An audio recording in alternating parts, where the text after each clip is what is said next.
My dear students and friends, this is Dr. Abhijit Singh Jadeja from CJ Patel College of Computer Studies, Sakarchand Patel university Visnagar.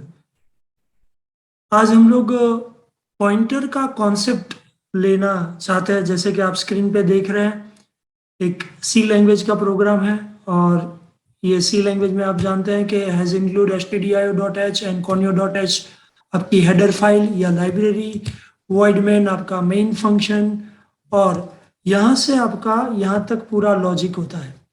तो पहले हम लोग concept समझते हैं, उसके बाद पॉइंटर में जाएंगे। यहाँ पे इंटीजर c नाम का एक वेरिएबल डिक्लेयर किया गया है जहाँ पे उसकी वैल्यू 5 दी गई है। ओके, फिर CLR फंक्शन है, CLR मतलब कि स्क्रीन क्लियर हो रहा है। और उसके बाद printf the value of c is %d, क्योंकि c है वो इंटीजर है तो परसेंटेज को d आएगा।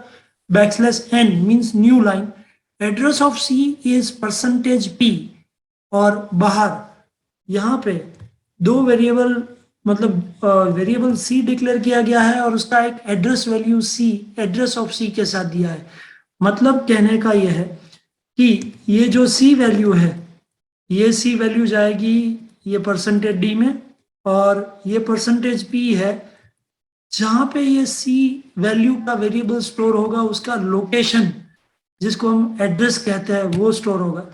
ch आप जानते हैं, प्रोग्राम रन करेंगे तब कोई एरर ना आए। ये प्रोग्राम को डायरेक्ट रन करना चाहूँगा।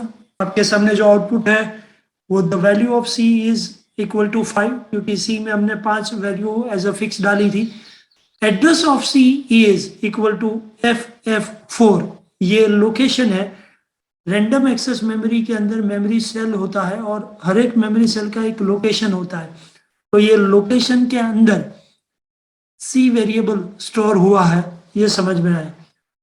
यहाँ इस प्रोग्राम के अंदर हमने क्या जाना, the concept of address before studying pointer. अभी तक हमने पॉइंटर लिया ही नहीं है, ये सिर्फ हमने ये जाना है कि किसी भी वैल्यू वेरिएबल या तो फिक्स कांस्टेंट वैल्यू है, यहाँ पे c इक्वल टू 5 है, या तो आप स्कैनफ के द्वारा भी उसको यूज कर सकते हैं।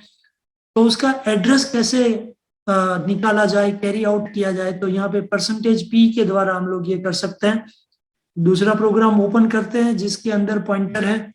The concept of pointer start in p2.c, how to declare pointer, how to assign address value of pointer.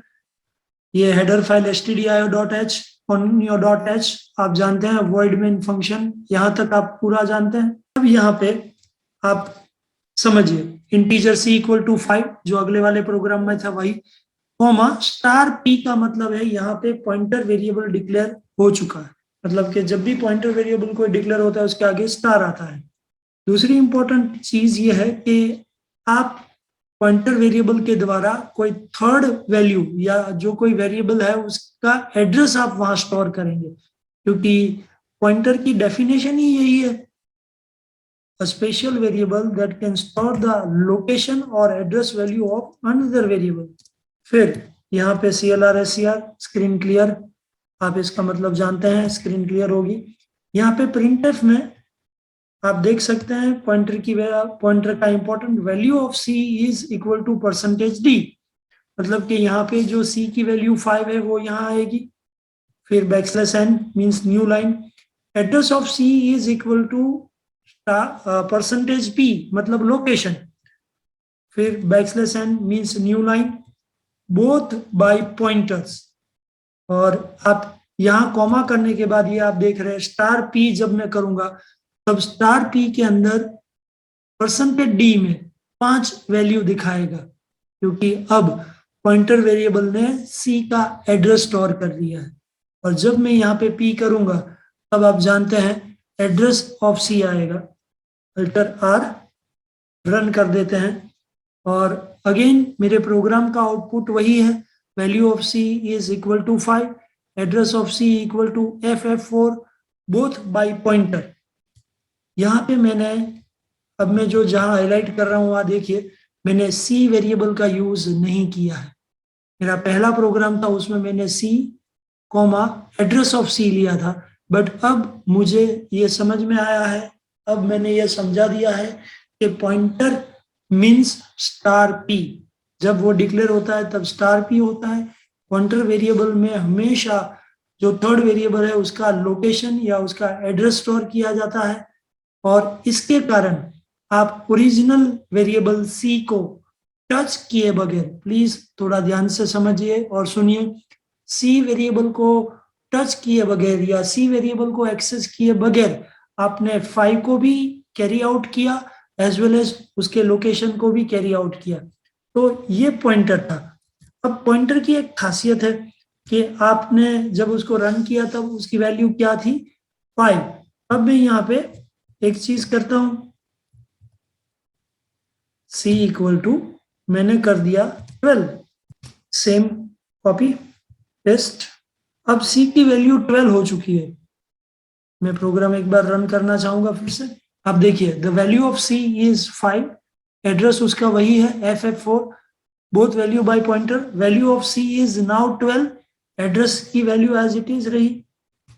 यहाँ पे मैं बैकस्लैश n करना रह गया है, इसलिए बैकस्लैश n। अब आप देख सकते हैं वैल्यू ऑफ c इज 5 थी, उसकी जगह पे 12 हो चुकी है, क्योंकि हमने c के अंदर रीअसाइन किया। c का वैल्यू 5 था, बट फिर मैंने c इक्वल टू 12 कर दिया, तो पॉइंटर में भी चेंज आया। Okay, now we will go for something more interesting thing in the pointer. This is very important, so please kindly concentrate. अब मैं स्टार p की वैल्यू 20 कर रहा हूं और अल्टर आर रन। पहले c की वैल्यू 5 थी तो ओरिजिनल वैल्यू 5 बाहर आई और उसका लोकेशन FF4 आया। फिर c के अंदर हमने चेंज किया, 5 की जगह पे 12 कर दिया, अपडेट किया, तो भी c की वैल्यू 12 हो गई। एड्रेस ऑफ c वही रहा, क्योंकि मेमोरी का एड्रेस चेंज नहीं होता है, FF4 ही रहता है। Both by pointer, value of c is 20, मतलब अब आप समझिए मैंने स्टार p के अंदर 20 किया तो c की वैल्यू भी चेंज हो जाएगी। If you want to verify, now value of c is equal to %d, और मैं यहाँ c करूंगा, स्लैश करूंगा।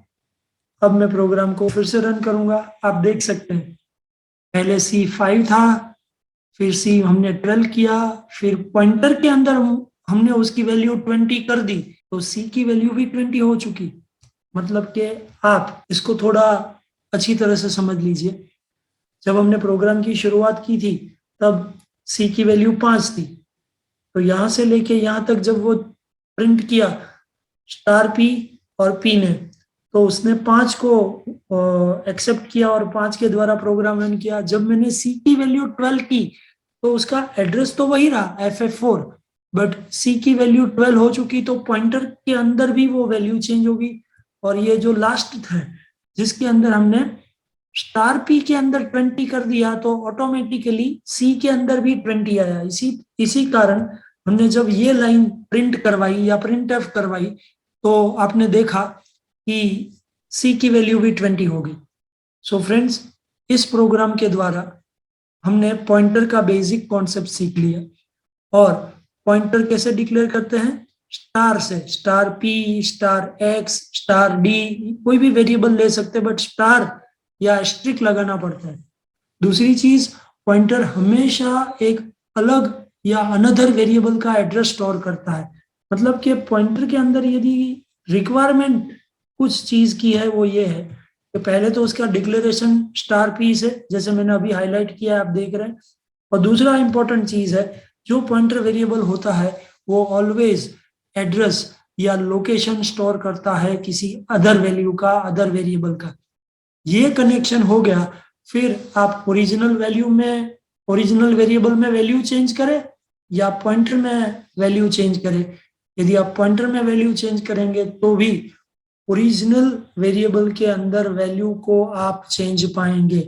जो मेरी ये हाईलाइटेड लाइन है उसके द्वारा आप समझ सकते हैं और देख सकते हैं कि मैंने जब पॉइंटर स्टार p की वैल्यू 20 की तो ऑटोमेटिकली c की वैल्यू भी 20 हो चुकी।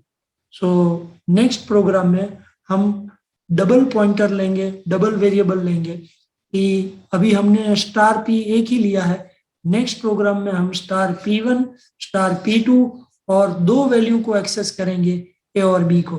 Thank you so much to learn pointer basic program with Dr. Abhijit Singh Jadeja, CJ Patel College of Computer Studies, Sakarchand Patel University, Visnagar. Thank you.